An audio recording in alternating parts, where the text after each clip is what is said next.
तीसरे अध्याय का अर्थ। इस पर अर्जुन ने प्रश्न किया कि हे जनार्दन, यदि कर्मों की अपेक्षा ज्ञान आपके श्रेष्ठ मान्य है तो फिर हे केशव, मुझे भयंकर कर्म में क्यों लगाते हैं तथा आप मिले हुए से वचन से मेरी बुद्धि को मोहित सी करते हैं। इसलिए उस एक बात को निश्चय करके कहिए कि जिससे मैं कल्याण को प्राप्त हूँ। इस प्रकार अर्जुन के पूछने पर भगवान श्री कृष्ण महाराज बोले, हे निष्पाप अर्जुन, इस लोक में दो प्रकार की निष्ठा साधन की परिपक्व अवस्था अर्थात प्रकाष्ठा का नाम निष्ठा है। मेरे द्वारा पहले कही गई है। ज्ञानियों की ज्ञान योग जो माया से उत्पन्न संपूर्ण गुण की गुणों से बरतते हैं ऐसा समझकर तथा मन इंद्रिय और शरीर द्वारा होने वाली संपूर्ण क्रियाओं में कर्तापन के अभिमान से रहित होकर सर्वव्यापी सच्चिदानंद घन परमात्मा में एक ही भाव से स्थित रहने का नाम ज्ञान योग है। इसी को संन्यास, सांख्य योग इत्यादि नामों से जाना जाता है। और योगियों की निष्काम कर्म योग से फल और आसक्ति को त्याग कर भगवत आज्ञानुसार केवल भगवत अर्थ समत्व बुद्धि से कर्म करने का नाम निष्काम कर्म योग है। इसी को समत्व योग, बुद्धि योग, कर्म योग, तदर्थ कर्म, मदर्थ कर्म, मत्त कर्म इत्यादि नामों से कहा गया है। परंतु किसी भी मार्ग के अनुसार कर्मों को स्वरूप से त्यागने की आवश्यकता नहीं है, क्योंकि मनुष्य न तो कर्मों के न करने से निष्कर्मता को, जिस अवस्था को प्राप्त हुए पुरुष के कर्म अकर्म हो जाता है अर्थात फल उत्पन्न नहीं हो सकते, उस अवस्था को का नाम निष्कर्मता है प्राप्त होता है और न कर्मों को त्यागने मात्र से भागवत साक्षात्कार स्वरूप सिद्धि को प्राप्त होता है तथा सर्वथा कर्मों का स्वरूप से त्याग हो भी नहीं सकता, क्योंकि कोई भी पुरुष किसी काल में क्षण मात्र भी बिना कर्म किए नहीं रहता है।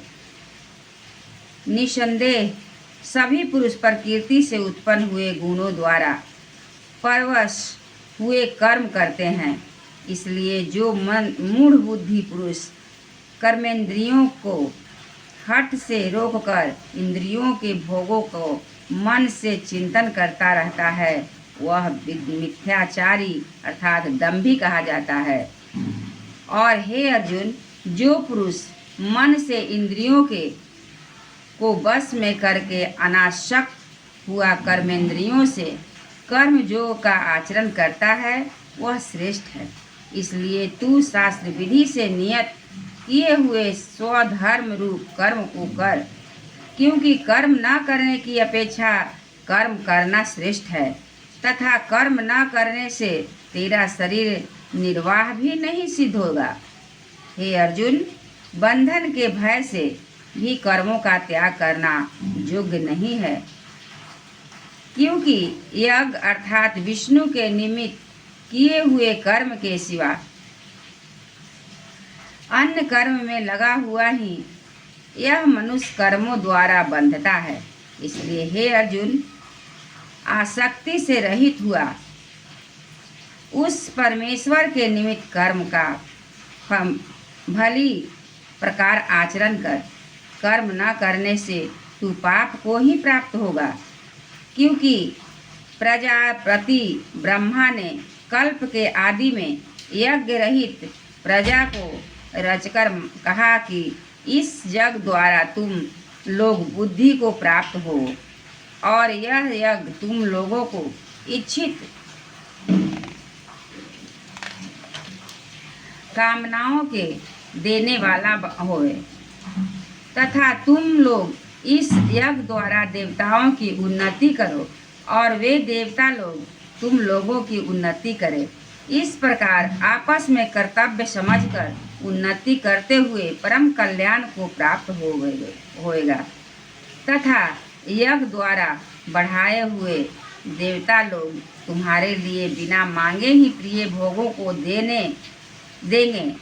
उनके द्वारा दिए गए हुए भोगों को जो पुरुष इनके लिए बिना दिए ही भोगता है वह निश्चय चोर है। कारण कि यज्ञ से शेष बचे हुए अन्न को खाने वाले श्रेष्ठ पुरुष सब पापों से छूटते हैं, और जो पापी लोग अपने शरीर पोषण के लिए ही पकाते हैं वे तो पाप को ही पकाते हैं, पाप को ही खाते हैं, क्योंकि संपूर्ण प्राणी अन्न से उत्पन्न होते हैं और अन्न की उत्पत्ति वृष्टि से होती है तथा वृष्टि यज्ञ से होती है, और वह यज्ञ कर्मों से उत्पन्न होने वाला है तथा उस कर्म को तू वेद से उत्पन्न हुआ जान, और वेद अविनाशी परमात्मा से उत्पन्न हुआ है। इससे सर्वव्यापी परम अक्षर परमात्मा सदा ही यज्ञ में प्रतिष्ठित हैं। हे पार्थ, जो पुरुष इस लोक में इस प्रकार चलाए हुए सृष्टि चक्र के अनुसार नहीं बरतता है, अर्थात शास्त्रानुसार कर्मों को नहीं करता है, वह इंद्रियों के सुख को भोगने वाला पापायु पुरुष व्यर्थ ही जीता है। परंतु जो मनुष्य आत्मा ही में प्रीति वाला और आत्मा ही में तृप्त तथा आत्मा में ही संतुष्ट होए, उसके लिए कोई कर्तव्य नहीं है, क्योंकि इस संसार में उस पुरुष का किए जाने से कोई भी प्रयोजन नहीं है और न किए जाने से भी कोई प्रयोजन होता है, तथा इसका संपूर्ण भूतों में कुछ भी स्वार्थ का संबंध नहीं है, तो भी उसके द्वारा केवल लोक हितार्थ कर्म किए जाते हैं। इससे तू अनासक्त हुआ निरंतर कर्तव्य कर्म का अच्छी प्रकार आचरण कर, क्योंकि अनासक्त पुरुष कर्म करता हुआ परमात्मा को प्राप्त होता है। इस प्रकार जन का ज्ञानी जन भी आसक्ति रहित कर्म द्वारा ही परम सिद्धि को प्राप्त हुए हैं। इसलिए तथा लोक संग्रह को रखता हुआ भी तू कर्म करने के ही योग्य हो, क्योंकि श्रेष्ठ पुरुष जो आचरण करता है अन्य पुरुष भी उसके ही अनुसार बरतते हैं।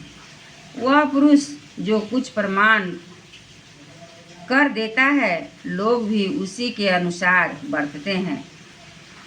इसलिए हे अर्जुन, यद्यपि मुझे तीनों लोकों में कुछ भी कर्तव्य नहीं है तथा किंचित भी प्राप्त होने योग्य वस्तु अपर्याप्त नहीं है, तो भी मैं कर्म को ही बरतता हूँ। इसलिए तू कर्म कर।